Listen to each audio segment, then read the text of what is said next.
जेव्हा तुम्ही परिक्रमेला गेलात तेव्हा तुम्हाला तिथे काय दिसलं? गावातली जी शाळा होती त्याच्यात 1ली ते 8वीचे वर्ग एकाच मोठ्या हॉलमध्ये भरत होते.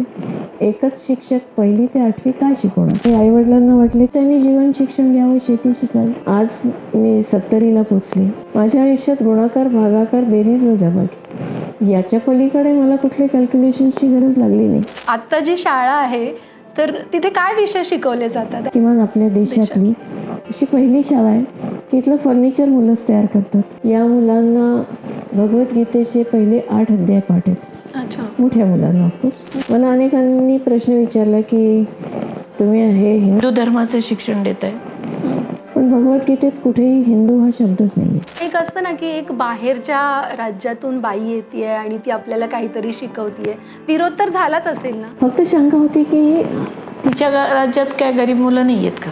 पण दीदी म्हणून तिथे जेव्हा स्वीकारलं गेलं काय होता तो क्षण? एक मुलगी म्हणे दीदी हमने आपके लिए राखी लाए.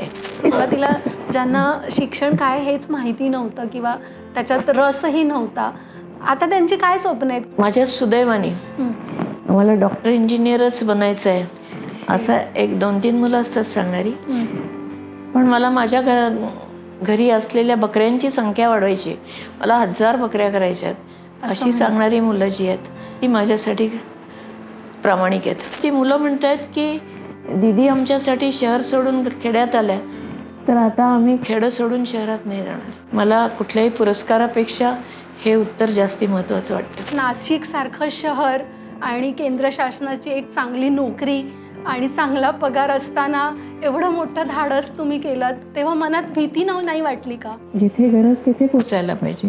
बरोबर. माझ्या परिक्रमेच्या पुस्तकात मी एक शब्द वापरलाय की आपल्याला आपल्या कम्फर्ट झोनपासून त्याच्यातून बाहेर पडायला शिकलं पाहिजे. एवढं सगळं छान काम सुरू असताना संन्यासाचा निर्णय कसा काय घेतला? बरेचदा असं होतं ना की आपण एखादी संस्था उभी केली आहे, हे माझं आहे, हे मी केलेलं आहे, एक ओनरशिप येते, त्याच्यातून ही सुटका आहे, हे माझं नाही.